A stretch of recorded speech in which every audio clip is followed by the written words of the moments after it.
ঘাটাল মহকুমায় 20 টনের বেশি কোনো গাড়ি প্রবেশ করতে পারবে না। ঘাটালের মহকুমা প্রশাসন থেকে ওই নির্দেশ দেওয়া হয়েছে।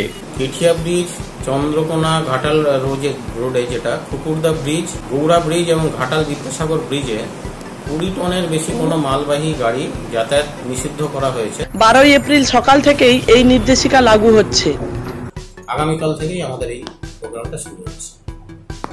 ঘাটাল মহকুমার প্রধান সড়ক পথের উপর বেশ কয়েকটি ব্রিজ খুব দুর্বল রয়েছে। বেশি ভারী যান চলাচল করলে যে কোনো মুহূর্তে ব্রিজগুলি ভেঙে গিয়ে বিপত্তি ঘটতে পারে। সেজন্যই মহকুমা প্রশাসনের এই সিদ্ধান্ত। সামনে যেহেতু নির্বাচন আসছে, এই মুহূর্তে যদি ব্রিজগুলো ক্ষতিগ্রস্ত হয় তাহলে আমাদের ঘাটাল ইভিএমগুলো রিসিভিং সেন্টারে রিসিভ হওয়ার পরে আবার আমাদের এখানে আসবে একদম স্ট্রং রুমে, টেম্পোরারি স্ট্রং রুমের পরে আমাদের এখানে পার্মানেন্ট স্ট্রং রুমে যখন আসবে, এই ব্রিজগুলো যদি কোনো কারণে ক্ষতিগ্রস্ত হয় তখন টোটাল আমাদের যে ইলেকশন প্রসেস সেটা ভীষণভাবে ক্ষতিগ্রস্ত হবে এবং আমরা সবাই ভীষণ বেকায়দায় পড়ব। ঘাটাল মহকুমায় কোনো রেল যোগাযোগ নেই, তাই পাঁশকুড়া রেল স্টেশন থেকে যে রাস্তাটি মুম্বাই রোড ক্রস করে চন্দ্রকোনা টাউন পর্যন্ত গিয়েছে, সেই সড়কটির উপরই মহকুমার মানুষ নির্ভরশীল। ওই সড়কের উপর অনেকগুলি ব্রিজ থাকলেও কুকুরদহ, গৌড়া, ঘাটাল এবং কেঠিয়ার ব্রিজগুলি দুর্বল বলে পূর্ত দপ্তর থেকে গত ডিসেম্বর মাসেই জানিয়ে দেওয়া হয়েছিল। মহকুমা শাসক অসীম পাল বলেন, এই সব রাস্তাগুলি দিয়ে যাতে কোনোভাবেই 20 টনের গাড়ি না আসতে পারে তার জন্য আমাদের বিভিন্ন জায়গায় আমাদের সাব ডিভিশনে 5টা পয়েন্টে আমরা ড্রপ গেট করছি, যেখানে আপনার চেকিং হবে, 24/7 চেকিং হবে। 20 টনের বেশি যানগুলি যাতে ওই রাস্তায় না প্রবেশ করতে পারে তার জন্য ঘাটাল মহকুমা ঢোকার মুখে চন্দ্রকোনা রোড, বাচকা চেকপোস্ট, সুন্দরী খাল, কেশপুর মোড় এবং মেচোগ্রামে ফ্লেক্স দিয়ে এই বিষয়ে সতর্কতামূলক নোটিশ টাঙানো থাকবে। মহকুমা শাসক বলেন, তবুও কোনো গাড়ি ওই নোটিশ উপেক্ষা করে সড়কে প্রবেশ করলে চন্দ্রকোনা 2 ব্লকের গাছশীতলা মন্দির, চন্দ্রকোনা 1 ব্লকের ক্ষীরপাই কৃষক বাজার, ঘাটাল ব্লকের খড়ার বাসস্ট্যান্ড, দাসপুর 1 ব্লকের নাড়াচোল এবং দাসপুর 2 ব্লকের কুকুরদহ ব্রিজ সংলগ্ন পয়েন্ট থেকে সেই গাড়িকে ঘুরিয়ে দেওয়া হবে। এর জন্য ওই 5টি জায়গাতে ড্রপ গেটেরও ব্যবস্থা করা হবে বলে প্রশাসন সূত্রে জানানো হয়েছে।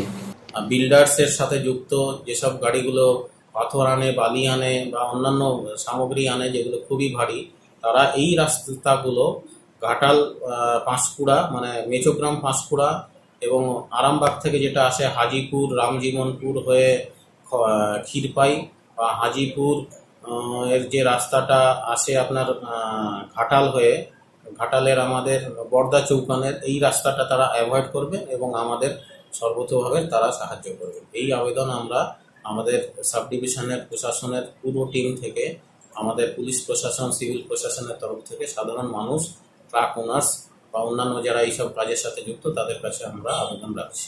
বিভিন্ন এলাকায় আমরা ফ্লেক্স দিচ্ছি, আগে গাড়িগুলিকে অর্নিং করা হচ্ছে, তারপরেও গাড়িগুলি যদি সেই অর্নিং না শোনে তাহলে তাদের একটা জায়গায় রেস্ট্রিক্ট করা হচ্ছে, সেখানে আমরা তাদের ডাইভার্ট করে দেবো। মহকুমা শাসকের এই সিদ্ধান্তে খুশি মহকুমার মানুষজন। তারা বলেন, ভালো উদ্যোগ, গাড়ি বুঝাই মাল দিয়ে যে রাস্তা খারাপ করে দিচ্ছে, দুদিনে যাচ্ছে। যদি এই উদ্যোগ সম্ভব হয় তাহলে সবারই সুবিধা হবে। আপনার নাম? গণেশ মণ্ডল, ঘাটাল ব্যবসায়ী। না, এটা তো ঠিকই করেছে, জোরে প্রশাসন যেটা করেছে খুবই ভালো। তো তাতে জনসাধারণেরও খুব ভালো হবে, রাস্তাঘাটও ভালো থাকবে, অ্যাক্সিডেন্ট বা দুর্ঘটনা এগুলো তো অনেক বেশি ভালো থাকবে। আপনার নাম? দেবাশিস দিন। টিম স্থানীয় সংবাদের রিপোর্ট। পাপিয়া বন্দ্যোপাধ্যায়ের সঙ্গে আমি রবীন্দ্র কর্মকার, স্থানীয় সংবাদ, ঘাটাল।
ঘাটাল মহকুমার সমস্ত খবর সঙ্গে সঙ্গে পেতে আমাদের এই চ্যানেলটিকে সাবস্ক্রাইব করুন।